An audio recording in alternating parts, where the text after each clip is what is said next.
Welcome to Tech in the Car. This is a 2021 Audi A4 facelift model. Start with the infotainment system. So this is a big change from the previous generation.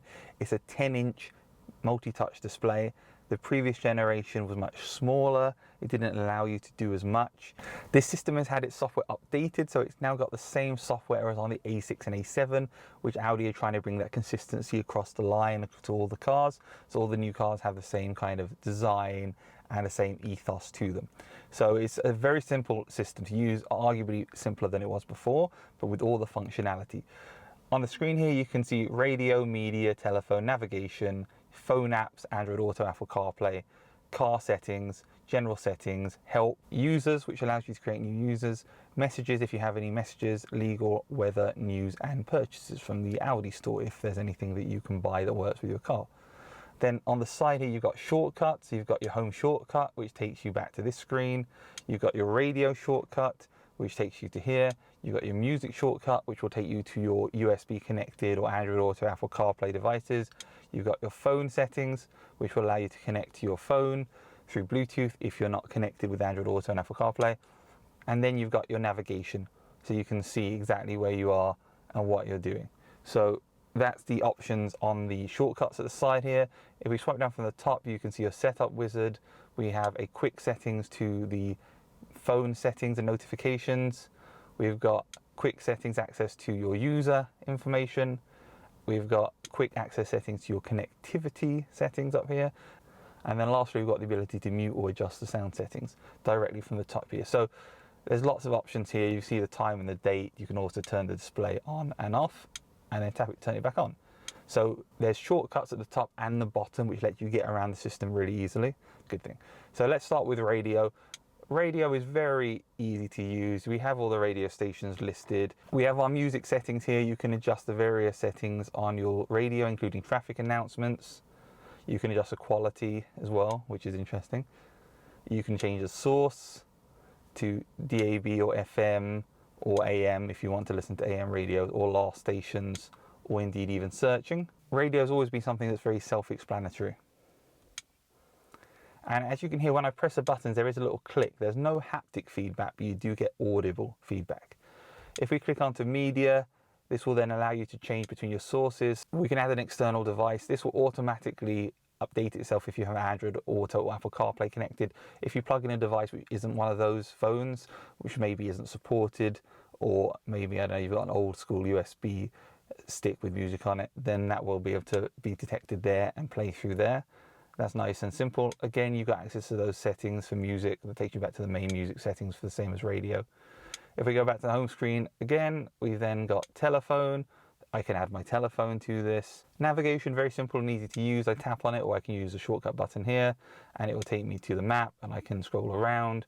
I can change the settings here, whether I want to have it in satellite view, whether I want the traffic, whether I want the colors to dim or brighten depending on the time of the day, zoom in automatically at intersections. I can adjust all of this stuff here. Do I want the voice guidance on? Do I want it short, so it doesn't always give me long instructions, or do I want it just for traffic, for example? How do I want the music to adjust when it plays? Do I want it to fade a lot or not as much? And do I want it to alert me when I'm on a phone call as well? You know, maybe you're on a phone call and you miss the directions, so this will actually still tell you when you're on a phone call, which I think is a nice idea as well. Route criteria, I can adjust that so it automatically avoids traffic, to choose motorways, small roads, toll roads, ferries.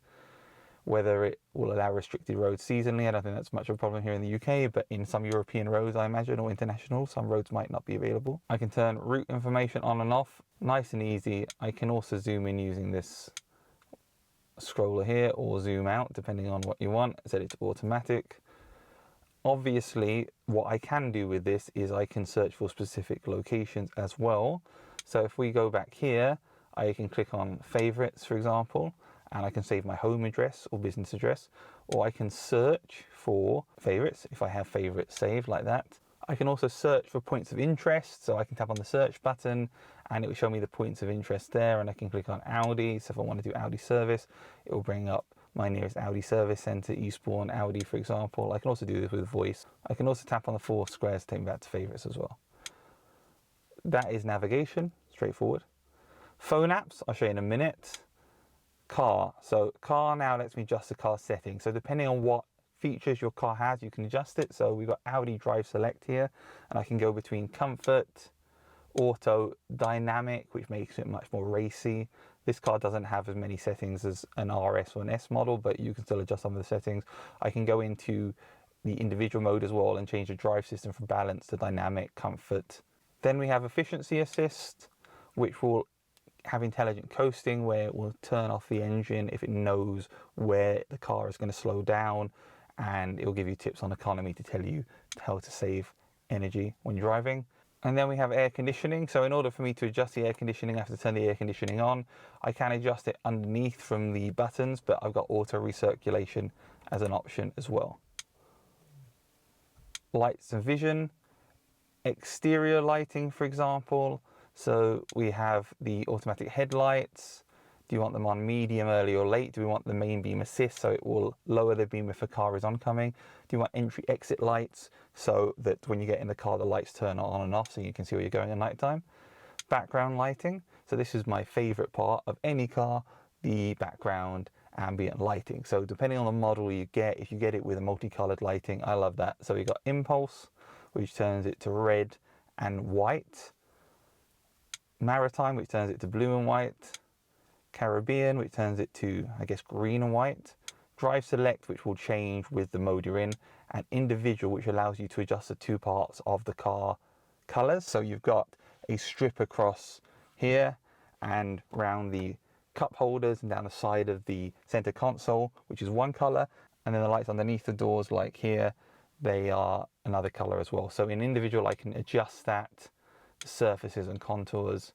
And I can adjust the brightness, I can change the colors. We have 30 different colors, all shades of blue to green to yellow to orange to red and then to white. So I can really make it my own. I quite like purple and blue, so I've got that set up now. And I can turn the footwell on and off as well. So I have that ability too, which is really handy. So I love the ability to be able to adjust those. And then I can do the same with the contour lighting as well. I've got all 30 colors that I can change through.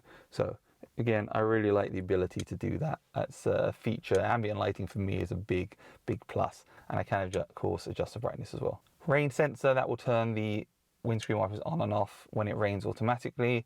Parking aid. So this will allow you to control when the parking aids turn on. So we've got automatic activation.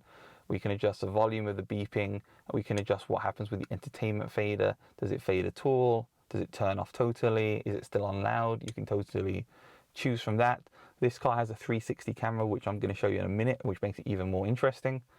We've then got our driver assist features. So this has just standard cruise control, but depending on the model of A4 you buy, you can have the Tour Assistance Pack, which has adaptive cruise control, lane assist, everything you could want. It will basically drive itself within reason. So in that case, those settings will be here as well.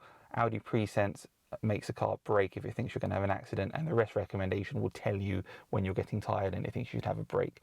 Speed warning allows you to adjust warnings of how fast the car thinks you are above the speed limit, and then it will warn you if you're too fast. We are in service and settings, so I can adjust what the star steering wheel button does. Does it switch the voice guidance on and off, navigation, map, color, traffic, program, switch between radio, media and navigation information, so I can customize that. It also then tells me my service intervals, when my next oil change or inspection is due. I've got my central locking settings. Do I want it to lock all the doors or just a driver's door? Do I want the key fob to open all the windows with a long press? That's quite handy, so let's turn that on. Do I want to disable the boot lid handle so you can only open it with the keypad? And do I want the mirrors to fold? Yes, I do. Do I want to open with convenience key? That is the keyless entry. Turn it on, turn it off. So if you don't want to use that feature, some people are worried about people stealing cars using clever methods of hacking the system. You can turn it off there in the settings. And then we've got car information as well. Tire pressure loss indicator, which will measure all 4 of the tire pressures together, but it won't give you an individual reading. Oil level, this car can tell you the oil level from inside the car, so no messing around with a dipstick, which is quite handy. Plenty of oil in there right now. And a wiper change position, so if you tap that, it will come up halfway, so you can change your windscreen wiper. So general allows me to change between the date and time measurement units, whether it gives you a reminder that your phone is left in the car, and various other information there. Display and brightness. So this will allow me to adjust the virtual cockpit design. So I can choose between dynamic, sport and classic. In dynamic, I can configure it to show different settings on here. Fuel tank level, average speed, driving time, distance traveled, date. This dynamic mode is new to this car. This is an updated virtual cockpit system, so it's different from the previous generation like I have on my RS3. It's got a new system which came with the facelift A4 and A6 and A7, and so it's got a different display. But we've got three options: classic, sport and dynamic. And then the MMI, how bright do you want this screen? Do you want it to give you acoustic feedback when you're touching, or do you want to turn off that beep that you've been hearing? And then lastly, if you want to clean the screen, you can tap that and it will turn the screen off, so you can wipe it down with a cloth. And then you can go back like that. Keyboard and language, you can change your language, you can change your keyboard format as well to your language. Sound, so this is the same as a quick settings to sound. You can adjust the treble, bass, subwoofer, balance, whether you want it to increase when you go faster, the surround sound level, the focus. This is Bang & Olufsen, so there's 755 watts in this car of sound, so it's definitely very loud. System maintenance, software updates, factory settings, users, so this is where you can set the key user, so you can control the car from the app and turn certain features on and off from the app. Connected devices, again, this is a shortcut to the devices connected to your system. The connection settings, so you can see what's going on there. What devices are connected to Bluetooth, is the Bluetooth visible or invisible, and what's it called? And their data plans if you want to use a hotspot. We've got our media settings. Again, you've seen that in the music settings.